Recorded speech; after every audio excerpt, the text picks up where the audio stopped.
किया जो मिथिला नगर आने हाँ सखिया, आजो मिथिला नगर आने हाँ सखिया, कि चारों दुल्हा में बड़का कमाल सखिया, चारों दुल्हा में बड़का कमाल सखिया।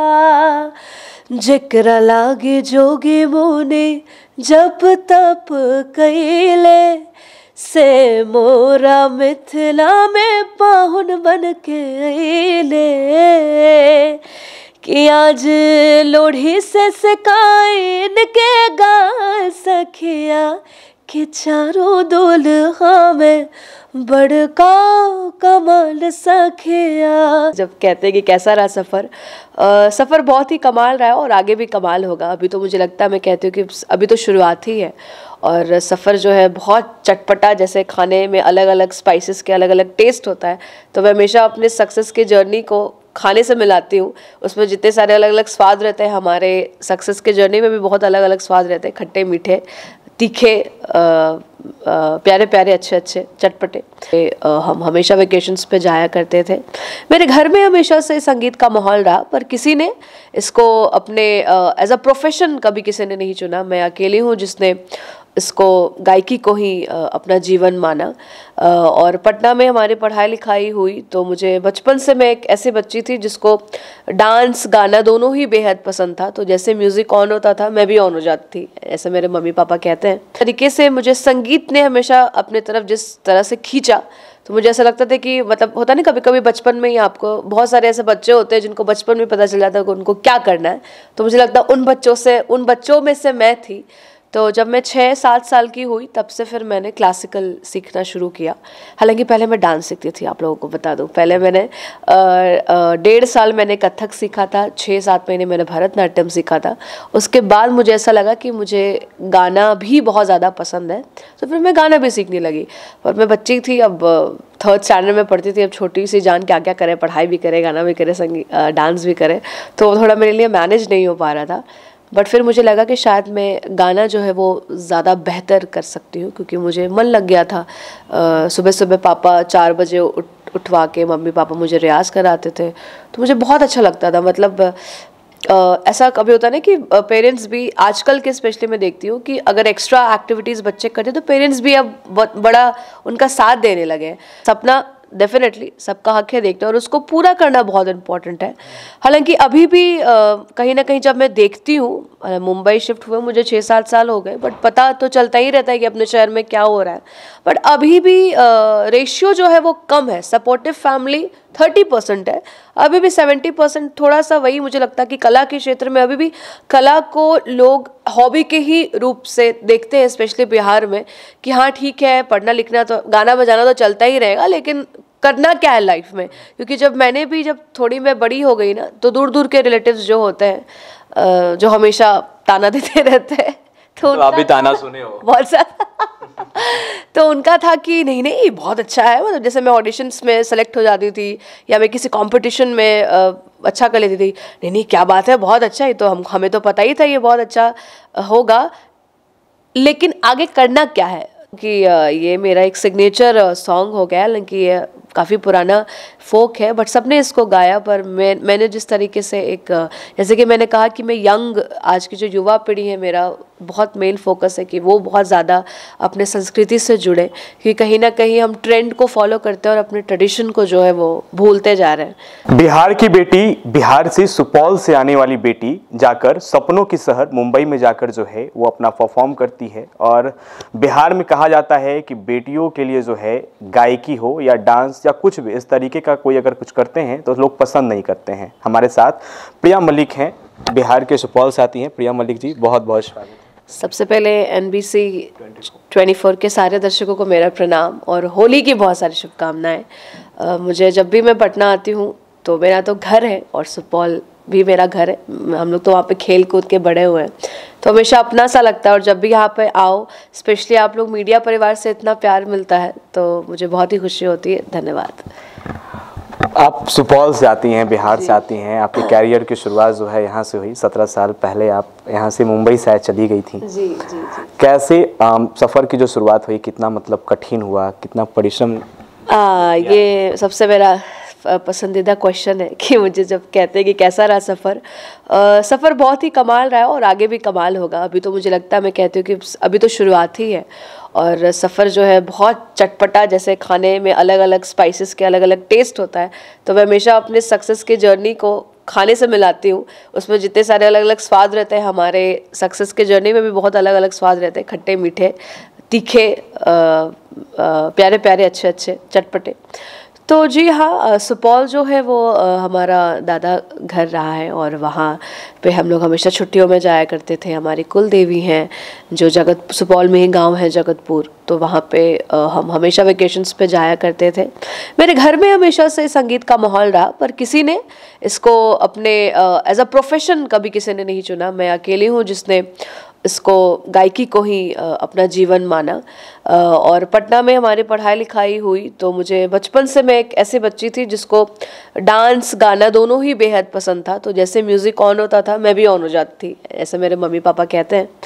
तो हाँ, बचपन में ही, बट मुझे रियलाइज़ हो गया था मैं जब 5 साल की थी, तो जिस तरीके से मुझे संगीत ने हमेशा अपने तरफ जिस तरह से खींचा, तो मुझे ऐसा लगता था कि मतलब होता नहीं, कभी कभी बचपन में ही आपको, बहुत सारे ऐसे बच्चे होते हैं जिनको बचपन में पता चल जाता है कि उनको क्या करना है, तो मुझे लगता उन बच्चों में से मैं थी। तो जब मैं 6-7 साल की हुई, तब से फिर मैंने क्लासिकल सीखना शुरू किया। हालांकि पहले मैं डांस सीखती थी, आप लोगों को बता दूं। पहले मैंने 1.5 साल मैंने कथक सीखा था, 6-7 महीने मैंने भरतनाट्यम सीखा था। उसके बाद मुझे ऐसा लगा कि मुझे गाना भी बहुत ज़्यादा पसंद है, तो फिर मैं गाना भी सीखने लगी। और मैं बच्ची थी, अब 3rd स्टैंडर्ड में पढ़ती थी। अब छोटी सी जान क्या क्या करे, पढ़ाई भी करे, गाना भी करे, डांस भी करे, तो थोड़ा मेरे लिए मैनेज नहीं हो पा रहा था। बट फिर मुझे लगा कि शायद मैं गाना जो है वो ज़्यादा बेहतर कर सकती हूँ, क्योंकि मुझे मन लग गया था। सुबह सुबह पापा 4 बजे उठवा के मम्मी पापा मुझे रियाज़ कराते थे, तो मुझे बहुत अच्छा लगता था। मतलब ऐसा कभी होता है ना कि पेरेंट्स भी आजकल के, स्पेशली मैं देखती हूँ कि अगर एक्स्ट्रा एक्टिविटीज़ बच्चे करते तो पेरेंट्स भी अब बड़ा उनका साथ देने लगे। तो मैं लकी रही, क्योंकि जिस जगह से हम लोग आते हैं, पटना बिहार जो क्षेत्र है, हमारा ज़्यादा जो है वो अटेंशन पढ़ाई के ऊपर रहता है कि हम IAS बने, UPSC निकाले, BPSC निकालें। तो मैं इस चीज़ में बहुत ही अपने आप को सौभाग्यशाली समझती हूँ कि मेरे पूरे परिवार ने मुझे बहुत ज़्यादा सपोर्ट किया। मुझे कभी नहीं कहा कि तुम पढ़ाई में अच्छी हो, क्योंकि मैं पढ़ाई में भी अच्छी थी, कि तुमको तो IAS बनना, ये सब तो चलता रहेगा, ये एक हॉबी के तौर पर करो, बट नहीं। और मुझे बचपन में ही समझ में आ गया था कि मुझे जो है संगीत के पथ पे ही चलना है, यही है जो है। और क्योंकि मैं कृष्ण भक्त भी हूँ बचपन से, तो मुझे रियलाइज़ हो गया था। और उसके बाद से हमारा सिलसिला चालू हुआ, सीखना, फिर ऑडिशंस देना, गिरना संभलना, ये सब फिर लगातार। बिहार की बेटियों के लिए क्या कहिएगा जो जाना चाहती हैं, वो भी सपनों के शहर को देखना चाहती हैं, उनके लिए क्या संदेश है? बिल्कुल, मुझे लगता है कि सपना डेफिनेटली सबका हक है देखना, और उसको पूरा करना बहुत इम्पॉर्टेंट है। हालांकि अभी भी कहीं ना कहीं जब मैं देखती हूँ, मुंबई शिफ्ट हुए मुझे 6-7 साल हो गए, बट पता तो चलता ही रहता है कि अपने शहर में क्या हो रहा है। बट अभी भी रेशियो जो है वो कम है। सपोर्टिव फैमिली 30% है, अभी भी 70% थोड़ा सा वही मुझे लगता है कि कला के क्षेत्र में अभी भी कला को लोग हॉबी के ही रूप से देखते हैं, स्पेशली बिहार में, कि हाँ ठीक है, पढ़ना लिखना तो, गाना बजाना तो चलता ही रहेगा, लेकिन करना क्या है लाइफ में। क्योंकि जब थोड़ी मैं बड़ी हो गई ना, तो दूर दूर के रिलेटिव्स जो होते हैं, जो हमेशा ताना देते रहते हैं, तो आप भी ताना सुने हो बहुत ज़्यादा। तो उनका था कि नहीं नहीं बहुत अच्छा है, मतलब जैसे मैं ऑडिशंस में सेलेक्ट हो जाती थी या मैं किसी कंपटीशन में अच्छा कर लेती थी, नहीं नहीं क्या बात है, बहुत अच्छा है, तो हमें तो पता ही था ये बहुत अच्छा होगा, लेकिन आगे करना क्या है। तो सिंगिंग और मतलब कला को कभी भी ना करियर के रूप में अभी भी मुझे ऐसा लगता है, जो मैं देखती हूँ लोग इतना सीरियस नहीं लेते हैं। जबकि मुझे नहीं लगता है कि हमें बिहार के जितने भी मंजे हुए जो भी कलाकार हैं हम देखें, जिन्होंने बॉलीवुड में अपना ऐसा कहते हैं लोहा एकदम ऐसा गाड़ दिया है, तो प्रूव करने की अब ज़रूरत नहीं है। लेकिन हाँ, धीरे धीरे जैसे जैसे हम लोग कोशिश कर रहे हैं कि अपने बिहार का नाम जो है वो पूरे विश्व भर में प्रसिद्ध करें। अभी बॉलीवुड में मैं लगातार गा रही हूँ और मेरे बहुत सारे गाने आ रहे हैं, तो इस चीज़ से बहुत इंस्पायर होते हैं। और मुझे कहीं ना कहीं मेरे अंदर यही था कि मैं ये अपने लिए सिर्फ नहीं करना चाहती हूँ। मेरा संगीत जो है वो अपने लिए नहीं है, मेरा संगीत मेरे प्रशंसकों के लिए होगा, और उन लड़कियों के लिए स्पेशली होगा जो छोटे छोटे गाँव से निकलती हैं और सोचती हैं कि हम सिर्फ सपना ही देख सकते हैं, उसको साकार नहीं कर सकते। तो मेरा एक ये भी था कि मैं लग जाऊंगी बिल्कुल, और इतना ज़्यादा अपने आप को बड़ा हर सेकंड अपने आप को इतना इम्प्रूव करूंगी कि लोगों को सच में लगे कि जो कला है वो भी आपका करियर हो सकता है। तो जितने भी बिहार की बेटी हैं या बेटे हैं, जो भी यंग हैं, जो भी बच्चे अपना सिंगिंग हो या डांसिंग हो, जो भी आर्ट में बनाना चाहते हैं, मुझे लगता है कि आप अपने आप को हमेशा उस अपॉर्चुनिटी के लिए तैयार रखिए। पहले आप खुद पे काम करिए, क्योंकि आपको पता नहीं होता है कि आपको कब वो एक मौका मिल जाएगा, और वो एक ही मौका जो है आपको फिर कहाँ से कहाँ लेके जाता है। तो जो आप कर रहे हैं वो बिल्कुल दिल से करिए, पेशेंस होना चाहिए, डेडिकेशन होना चाहिए, खूब जम के रियाज करिए और धैर्य रखिए, क्योंकि धैर्य बहुत ज़रूरी होता है जीवन में। हम सोचेंगे कि अच्छा एक साथ संगीत सीख लें, अब फिर काम करते हमको तो काम ही नहीं मिल रहा, तो नहीं। संगीत बहुत तप की चीज़ है, हम सब जानते हैं कि संगीत एक ऐसा चीज़ है जो सारे इमोशन से कनेक्ट करता है। हम खुश होते हैं तो हम संगीत सुनते हैं, हम दुखी होते हैं तो हम संगीत सुनते हैं, हमें मोटिवेशन चाहिए होता है तो उसके लिए भी हम संगीत सुनते हैं।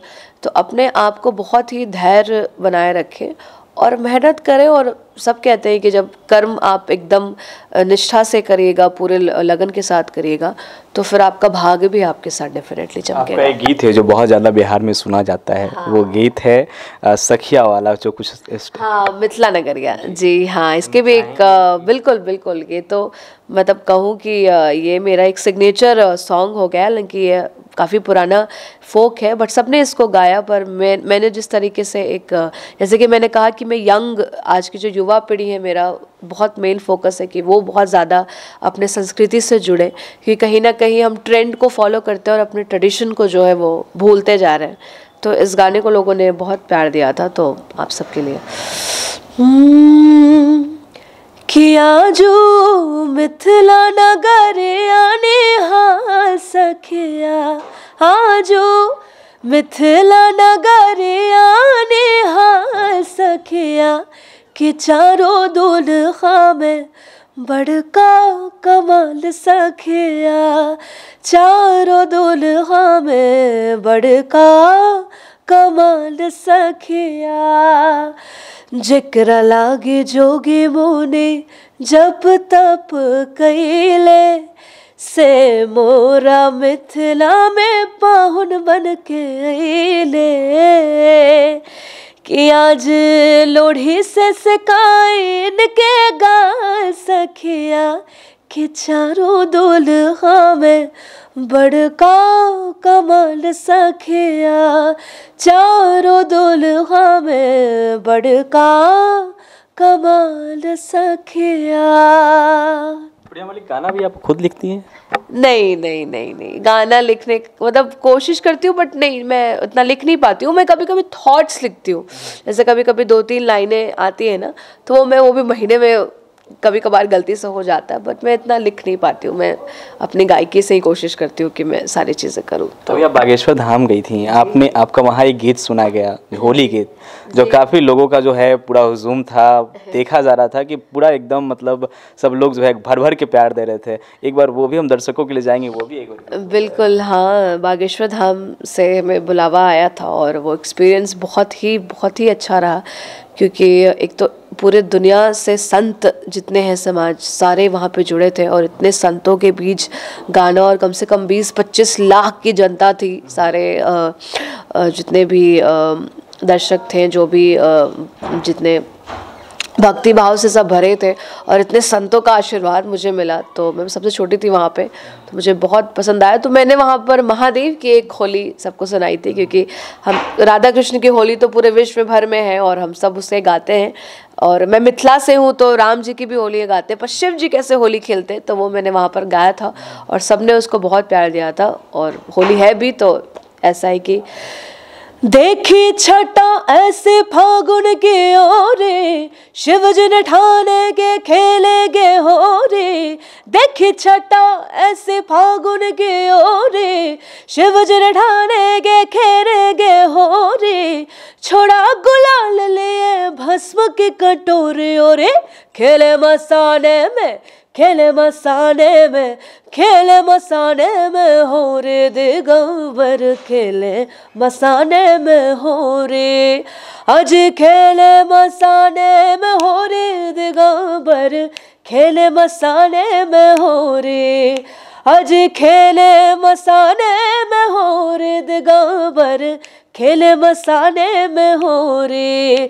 आज खेले मसाने में हो रे दिगंबर, खेले मसाने में हो रे।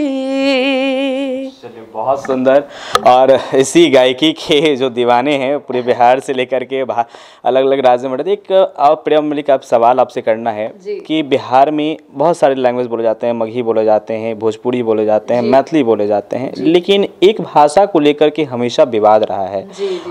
भोजपुरी भाषा को लेकर कैसे देखती हैं जब एक दूसरे से एक्टर जो होते हैं, सिंगर होते हैं, वो लड़ते रहते हैं, झगड़ते रहते हैं, व्यूज़ के लिए जो है जो लड़ाई होता है, और अश्लीलता फुहरता जो गाने में ला रहे हैं, इस चीज़ को आप कैसे देखती हैं? इसके बारे में यही है कि मैं हमेशा से संस्कृति के लिए खड़ी रही हूँ, और अपनी संस्कृति, स्पिरिचुअलिटी जो भी हो।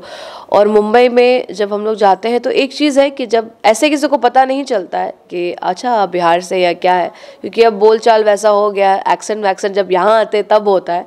बट जैसे ही सबको पता चलता है कि अच्छा बिहार से, तो वो भोजपुरी के नाम पे ना हमेशा लोग कभी ऐसे नहीं होते। जैसे हम पंजाबी म्यूजिक को लेकर सोचते अरे वाह क्या बात है, वो ऐसा सबका एक्सप्रेशन ही बदलता है कि अच्छा ओ अच्छा भोजपुरी।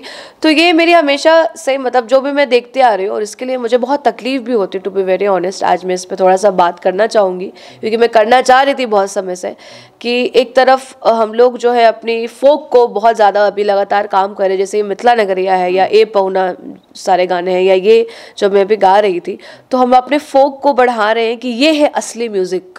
और भोजपुरी पे भी मैं अभी काफ़ी काम कर रही हूँ। बहुत जल्दी आप मेरे भोजपुरी में भी फोक जो है, बहुत पुराने महेंद्र मिश्र जी की रचनाएं वगैरह आप मेरी आवाज़ में सुनेंगे। तो एक तरफ और बहुत सारे कलाकार हैं जो इसको बहुत बढ़ावा दे रहे हैं, अपनी संस्कृति को बढ़ावा दे रहे हैं, पर दूसरी तरफ ये है कि इतनी ज़्यादा अश्लीलता फैल चुकी है। और मतलब ऐसा नहीं है कि बॉलीवुड में वो चीज़ नहीं है, पर उसका कहने का लहजा, उसका कहने का तरीका है, और ये बहुत ज़्यादा स्तर इसका बहुत नीचे गिर चुका है। और तकलीफ़ देख के पता है क्या होती है कि बहुत कम उम्र के बच्चे ये सब करना शुरू कर दिए हैं। मैं आए दिन फेसबुक पे या सोशल मीडिया के माध्यम से देखते रहती हूँ कि 16, 17, 18 साल के बच्चे हैं, लड़की लड़कियाँ हैं, वो ऐसे अश्लील, ऐसी इतनी ख़राब, इतने ज़्यादा उसके शब्द इतने हैं कि मतलब परिवार के क्या साथ में, ऐसे भी अगर अपने साथ बैठी हूँ, मैं खुद देखूँ तो मैं 1 सेकंड से ज़्यादा सुन नहीं सकती हूँ। वो हमें रिसर्च करने के लिए भले देखना पड़ता है कि क्या चल रहा है, बट बहुत तकलीफ होता है। लेकिन और सबसे याद की बात ये है कि जब उनसे पूछा जाता है कि मतलब आप ये क्या कर रहे हैं, तो उनका एक लहजा ही अलग हो जाता है, कि एटीट्यूड ही अलग रहता है कि हम गरीब हैं तो हम क्या करेंगे, मतलब हम गरीब है तो हमारे पास कोई चारा नहीं। आप गरीब है तो भजन भी तो आप गा सकते हैं ना, आप भजन गाइए, आप भगवान की स्तुति गाइए। भोजपुरी में बहुत सारे असली भोजपुरी म्यूज़िक क्या है, ये कहीं ना कहीं बहुत ज़्यादा दब गया है, जिसको हम जैसे कलाकार बहुत निकालने की कोशिश कर रहे हैं कि उसका रेशियो अभी ऐसा चल रहा है कि अश्लीलता ऐसे है और जो फोक म्यूज़िक है वो ऐसे है। बट मुझे लगता है कि अच्छे दिन हमेशा आते हैं और हमेशा आएंगे, और जो सच है वो मतलब जो पवित्र चीज़ें वो ऑटोमेटिकली ऊपर उठेंगी। तो भले रेशियो कम है, पर बहुत सारे ऐसे कलाकार हैं जो अपनी संस्कृति को बहुत बखूबी से पेश कर रहे हैं। बट वही है कि व्यूअर्स जो है वो इधर इतना ज़्यादा आ चुके हैं ना कि उनका ऊपर से ध्यान नहीं जाता। बट फिर भी अभी हम लोग बहुत चीज़ करने की कोशिश करें जो कि जल्दी सुना जाएगा।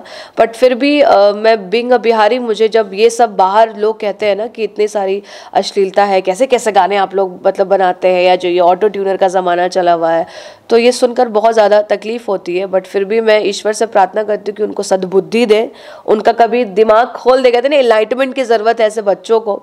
और ऐसे माननीय ऐसे बहुत सारे कलाकार हैं, मैं ज़्यादा नाम नहीं अभी लेना चाहूँगी, जो इसको कर रहे हैं, पर बहुत कुछ करने के बाद अभी वो आए कि हम तो भोजपुरी के अश्लीलता के खिलाफ है, लेकिन वो भी बहुत कुछ ऐसा कर चुके हैं।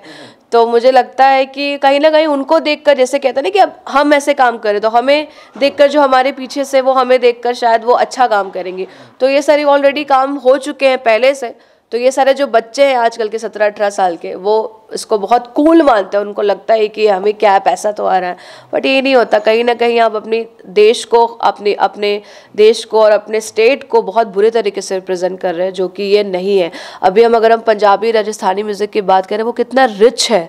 मतलब आप सोचिए, इंटरनेशनल कोलैबोरेशंस होते हैं, बट उन्हें पता नहीं है कि हमारा बिहारी फोक कितना ज़्यादा रिच है कि अगर अभी अब सारे कलाकार, जितने भी कलाकार हैं बिहार से अच्छे, वो सब जुट जाकर करना शुरू करें तो हमारा लेवल ही कुछ और हो सकता है। विद्यापति जी की हम बात करें, महेंद्र मिश्र जी की बात करें, हम स्नेहलता जी की बात करें, मैं कितना नाम लूँ, इतने, और हर एक ओकेजन के हमारे पास गाने, चाहे वो विवाह गीत हो, चाहे वो विदाई गीत हो, चाहे हम राम जी की बात करते हैं, चाहे हम कृष्ण लीला की बात करते हैं, इतने सुंदर सुंदर गीत हैं जो ऐसे दब गए हैं। तो मुझे लगता है कि मेरी आवाज़ अगर पहुंच रही है, वो लोग जो कलाकार इसको बहुत कूल मानते हैं, तो मैं आप लोगों से रिक्वेस्ट करना चाहूँगी कि थोड़ा समझिए, थोड़ा चिंतन में जाइए और जो हमारी संस्कृति है उसको बढ़ाइए, क्योंकि ये चीज़ ज़्यादा दिन तक चलेगी नहीं, ये टेम्पररी है। ये जो एक होता है ना, वायरल चलता है, फीवर आता है और चला जाता है, तो मुझे नहीं लगता है कि ये चलने वाला। अगर उनको ऐसा लगता है तो मैं रिक्वेस्ट करूँगी कि प्लीज़ आप समझिए और भजन गाइए, फोक गाइए। पैसे कमाने के लिए लोग भजन भी गाते हैं। अगर आप गरीब हैं और अगर आपको ऐसा लगता है कि हम ये गाएंगे तो हमें ज़्यादा व्यूज़ मिलेंगे और हमें ज़्यादा ये देंगे, तो ज़्यादा दिन तक नहीं चलने वाला है, क्योंकि ये बुरी है और बुरी चीज़ नहीं चलती है। तो मैं बस यही ईश्वर से प्रार्थना करती हूँ कि उनको सद्बुद्धि दे दे, उनको रियलाइज़ हो जाए कि हम सही पथ पर नहीं है, हमें ये वाला पथ चुनना चाहिए और अपनी संस्कृति को ज़्यादा सपोर्ट करना चाहिए। चलिए, बहुत बहुत शुक्रिया आपका इतना समय देने के लिए।